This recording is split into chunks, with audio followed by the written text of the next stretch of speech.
Hello everyone, welcome. तो last वाली video में हमने डिस्कस किया था log and anti log values आप कैसे फाइंड आउट कर सकते हो विदाउट कैलकुलेटर। और मैंने इस वीडियो में बोला था कि नेक्स्ट आने वाली वीडियो में मैं आपको कुछ ट्रिक्स और मेथड बताऊंगा कि जिससे आप क्यूब रूट आसानी से फाइंड आउट कर सकते हो इन सॉलिड स्टेट केमिस्ट्री में।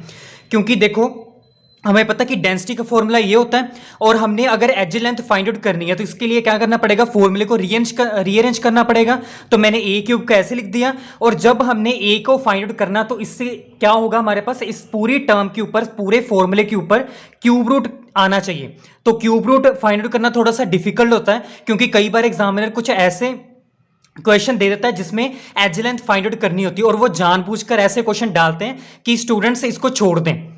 ओके, क्योंकि अगर ये सोल्व करने भी बैठेंगे तो उनको काफी टाइम लगेगा, तो इसी वजह से वो यही ऐसे ही क्वेश्चन डालते हैं। तो इसी वजह से टाइम सेव करने के लिए मैं आपको कुछ ट्रिक्स और मेथड बताऊंगा कि जिससे आप क्यूब रूट आसानी से फाइंड आउट कर सकते हो।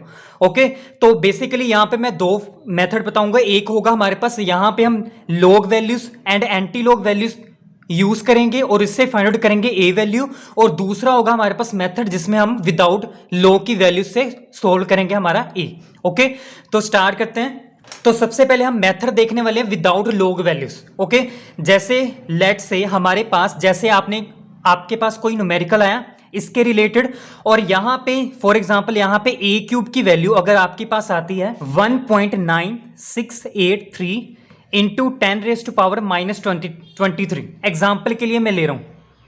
ओके, और इससे हमारे पास क्या होगा, सबसे पहले आपने क्या करना है कि जो हमारे पास 10⁻, ये होगी पावर, 10⁻, ये पावर होगी, उसको सबसे पहले आपने इवन में लेकर आना है, इवन फॉर्म में लेकर आना, दैट इज इवन नंबर बनाना। अभी तो 23 क्या हमारे पास क्या है, ओड नंबर है, तो हमने उसको इवन नंबर में बनाना है। तो कैसे बना सकते हो, इस डेसिमल को शिफ्ट कर दो ऐसे आगे। तो ऐसे करने से क्या होगा, यहां पे आएगा 19.683 इंटू 10⁻⁻24 हो जाएगा। कैसे होगा ये आपको पता होगा कि जब हम डेसिमल को शिफ्ट करते हैं राइट साइड पे तो हमारे पास उस पावर में 1 माइनस हो जाता है, और जब हम डेसिमल को लेफ्ट साइड पे शिफ्ट करते हैं तो उस पावर में प्लस होता है। ये आपको पता होनी चाहिए वैल्यूज। ओके, ये चीजें आपको पता होनी चाहिए।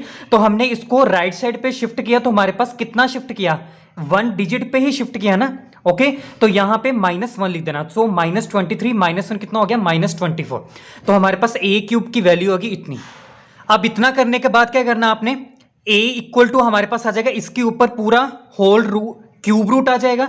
तो यहां पे 19.683 इंटू 10⁻⁻22 के ऊपर आ जाएगा हमारे पास पूरा होल क्यूब रूट। इतना हो गया। अब हमने इसकी वैल्यू फाइंड आउट करनी है, तो सबसे पहले हम इसकी वैल्यू फाइंड आउट करते हैं। ओके, तो इसको ना ऐसे ओपन कर लो, 19.683 का क्यूब रूट इंटू 10⁻⁻24 ऐसे 1/3 ऐसे लिख सकते हैं ना इसको।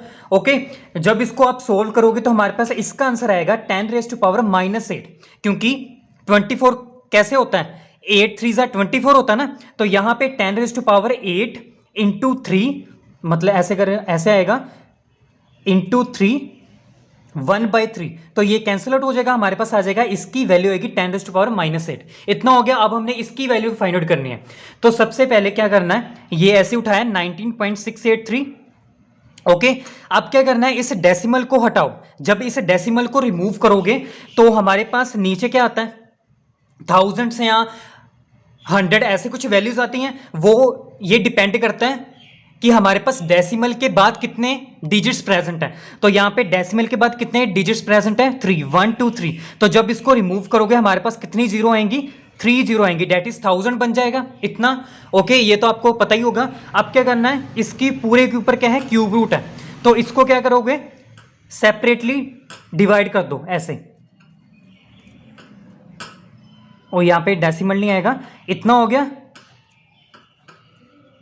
अब क्या करना है, यहां पे इसका ना एलसीएम लेना है। तो जब अब इसका एलसीएम लोगे, देखो 19683 को ये डिवाइड होता है हमारे पास 3 पे, तो यहां पे इसका एलसीएम ये आ गया। तो यहां पे इसको लिख दो इतना, 3 इंटू 3 इंटू 3, इतना हो गया। ओके, अब यहां पे इसको आप कैसे लिख सकते हो, 10 इंटू 10 इंटू 10 लिख सकते हो 1000 को। ओके, अब यहां पे क्या है हमारे पास 3 है ना, तो क्या आप क्या करोगे, HCF लोगे। इसका कैसे लोगे, 3 का पेयर में से 1 को सिलेक्ट करना है जो सेम होंगे। ये सब वैल्यू आपको पता ही होगी ना, एलसीएम और एचसीएफ कैसे लेते हैं। तो यहाँ पे अगर यहाँ पे 2 होता, फॉर एग्जांपल अगर हमने स्क्वायर रूट लेना होता, अगर यहाँ पे 2 होता तो क्या करना था, हमने इन दो पेयर्स का, हमारे पास 2 पेयर लेने थे, उसको हमने एक सिलेक्ट करना था। जैसे यहाँ पे ये 3 है, इनका पेयर ले लिया, यहाँ पे भी इनका पेयर ले लिया 3 का, यहाँ पे भी इनका पेयर ले लिया। ओके, तो यहाँ पे आएगा हमारे पास 3 इंटू 3, ये सभी HCF वैल्यूज मैं निकाल रहा हूँ। ओके, अब यहाँ पे क्या आएगा, इंटू 10 आएगा, क्योंकि ये सभी तीनों एक ही हैं, तो यहाँ पे तीनों में से एक ही लेना हमने। इतना हो गया।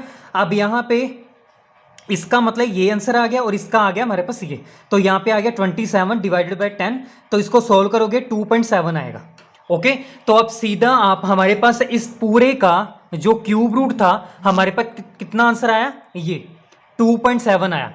ओके, और इंटू 10⁻⁻8 जो a की वैल्यू थी वो कितनी है हमारे पास, 2.7 इंटू 10⁻8 आई।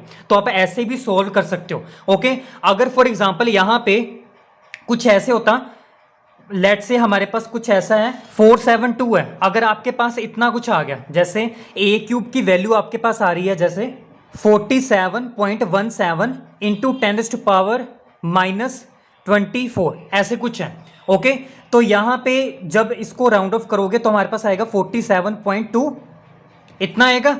अब जब इसको डेसिमल को ऐसे करोगे तो हम रिमूव करोगे तो हमारे पास ये बनेगा 472, इसको 2 से डिवाइड करना यार, कितना आएगा हमारे पास 236, फिर 2 से डिवाइड होगा हमारे पास आएगा 118, फिर 2 से डिवाइड होगा हमारे पास आएगा 59। अब ये 59 किसी भी टेबल में डिवाइड नहीं होता, अब सिर्फ 2 डिजिट से ही डिवाइड होगा, एक तो खुद डेट इज 59 पे ही होगा और एक 1 पे हो सकता है, डेट इज इसको डिवाइड करोगे 59, यहाँ पे आएगा रिमाइंडर 1। तो अगर आपको कुछ ऐसा देखने को मिल रहा है तो ये वाला मेथड एप्लीकेबल नहीं होगा, ये तभी एप्लीकेबल होगा जब आपके पास अगर ये ऐसी कुछ वैल्यू, हमारे पास सभी ये वैल्यू सेम आ रही हो, अगर हमारे पास सभी वैल्यू सेम आ रही हो, जैसे अगर कंप्लीटली पूरा हमारे पास 1 आंसर आए और यहाँ पे 2 डिजिट्स ना आए, अगर यहाँ पे 2 डिजिट्स आ गए मतलब वो वाला डिजिट किसी भी टेबल पे डिवाइड नहीं हो रहा। ओके, मतलब उसका जो हमारे पास ऐसे पेयर नहीं बन सकता जैसे हमने इसके पेयर बनाए थे, तो ये वाला मेथड एप्लीकेबल नहीं होगा अगर आपको कुछ ऐसे देखने को मिलेगा। अब हम देखने वाले हैं सेकंड मेथड जिससे आप a की वैल्यू फाइंड आउट कर सकते हो with the use of log and anti log values. ये थोड़ा सा ज्यादा इजी होगा आपके लिए। तो अब हम बात करते हैं log values and anti log value से आप कैसे a की वैल्यू फाइंड आउट कर सकते हो। ओके, जैसे हमारे पास a क्यूब की वैल्यू आई लेट से 3.612 इंटू 10⁻⁻23। ओके, अब हमने इसको क्या करना है, इसको आगे शिफ्ट करना है और हमारे पास इसकी वैल्यू आ जाएगी इवन में। ओके, तो हमारे पास आ गया 36.12 into 10⁻⁻24 equal to a cube. इतना आ गया। अब हमने क्या करना, बोथ साइड लॉग लगाना है, तो यहाँ पे आएगा log a cube equal to log bracket 36.12 into 10⁻⁻24। Okay, ये मेथड ना आपको इजी लगेगा पहले वाले मेथड से। ओके, तो मैं चाहता हूँ यही मेथड आप फॉलो करो, आपका इजीली से जस्ट इन मिनट्स में आपका आंसर आ जाएगा। ओके, आप देखो कैसे करना है। मैंने आपको लॉग वाली वीडियो में बताया था कि आपको ये वाले फॉर्मूले लर्न होने चाहिए। ओके, यहाँ पे log a into B equal to किसके होता है, log a plus log b के, तो हम यहीं पे यही लगाएंगे। जैसे यहाँ पे ये a है और ये b है, तो यहाँ पे क्या आएगा log a that is 36.12 plus log 10⁻⁻24। इतना हो गया। अब यहाँ पे देखो log a की पावर b मैंने क्या बताई थी, b log a, मतलब b आगे आ जाता है और log a ऐसे लिखा होता है, तो यहाँ पे हमने सेम लगाना, दैट इज log a की पावर b है, b हमारे पास क्या है 3 है, तो 3 आगे आ जाएगा, हमारे पास आएगा 3 log a, तो यहाँ पे लिखो 3 log a। तो इसके लिए आपको log की कुछ ये वाली वैल्यूज और मैंने ये ट्रिक भी बताई थी। ओके, और ये आपको कुछ फॉर्मूलेस पता होने चाहिए। अब यहाँ पे क्या करना आपने, ओके, यहाँ पे log 36.14 की वैल्यू हमने फाइंड आउट की थी ना, कितना आया था 1.54, इतना आया था। मैंने बोला था कि इसकी एक्चुअल वैल्यू क्या थी 1.55, क्योंकि हमने इसको निगलेक्ट किया था तो थोड़ा सा आंसर आगे आएगा, दैट इज 4 की जगह 5 लिख सकते हो आप। ओके, तो इसकी वैल्यू यहाँ पे 14 आए चाहे 13 आए चाहे 12 आए तो सेम ही बात है। ओके, यहाँ पे इसकी वैल्यू हमारे पास कितनी आई 1.55, 7 लेट से इतनी आ गई। ओके, अब यहाँ पे सेम जैसे हमने अभी इसके लिए अप्लाई किया था log a की पावर b है हमारे पास, तो क्या आएगा ये b इस टाइम क्या हमारे पास -24, तो ये -24 आगे आ जाएगा, तो हमारे पास आएगा -24 log 10। और मैंने बोला था कि जो log 10 की वैल्यू होती है वो कितनी होती है 1 होती है। ओके, तो यहाँ पे आएगा हमारे पास 1.557 -24 इंटू 1 दैट इज 24 ही आ जाएगा। ओके, यहाँ पे log a 3 आएगा, ये 3 इसके नीचे डिवाइड हो जाएगा। ओके, तो जब आप इसको सोल्व करोगे इस पूरे को, हमारे पास आंसर आएगा -7.481 इतना आ गया। अब क्या करना है, डेट इज log a की वैल्यू हमारे पास क्या आ गई, log a इक्वल टू -7.481 इतना हो गया। अब हमने क्या करना है, इस log को हटाना है। कैसे हटा सकते हैं, अगर मैं both side anti log multiply कर दूं तो यहां पे आएगा anti log into log a equal to anti log of -7.481 इतना हो गया। सो मैंने बोला था कि एंटी log और log आपस में क्या होते हैं, इन्वर्स में होते हैं, तो ये आपस में कैंसिल आउट हो जाएंगे। तो हमारे पास इक्वल टू में a की वैल्यू आएगी, हमें a ही चाहिए ना, तो log को हमने एंटी log हमने इसीलिए लिया क्योंकि log को हमने कैंसिल आउट करना था, log आना नहीं चाहिए, तो ये a आ गया। अब जब इसको एंटी log इसकी जब वैल्यू आप सोल्व करोगे तो आपका आंसर आएगा 3.303 इंटू 10⁻⁻8, मतलब पूरे की वैल्यू आएगी एंटी log की इतनी पूरी, दैट इज 3.303 इंटू 10⁻⁸।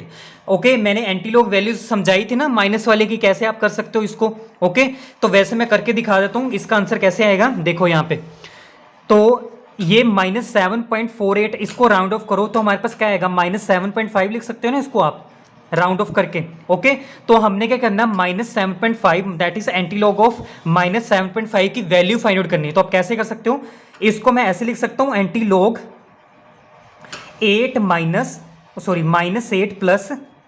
0.5 ऐसे लिख सकता हूं ना, क्योंकि इसको सोल्व करोगे जब आप -8 प्लस 0.5 को, तो हमारे पास क्या आंसर आएगा, -7.5 ही आएगा ना। अंदर क्या करना होता है, फिर log लेकर आना होता है, तो यहां पे आएगा log 10⁻⁻8 प्लस log, अब यहां पे देखो 0.5 है ना, तो 0.5 को क्या लिख सकते हैं, डेट इज यहां पे देखो, यहां पे हमारे पास 0.47 है, तो इसको राउंड ऑफ करके हम 0.5 भी तो लिख सकते हैं ना, मतलब 0.5 को हम क्या लिख सकते हैं, log 3।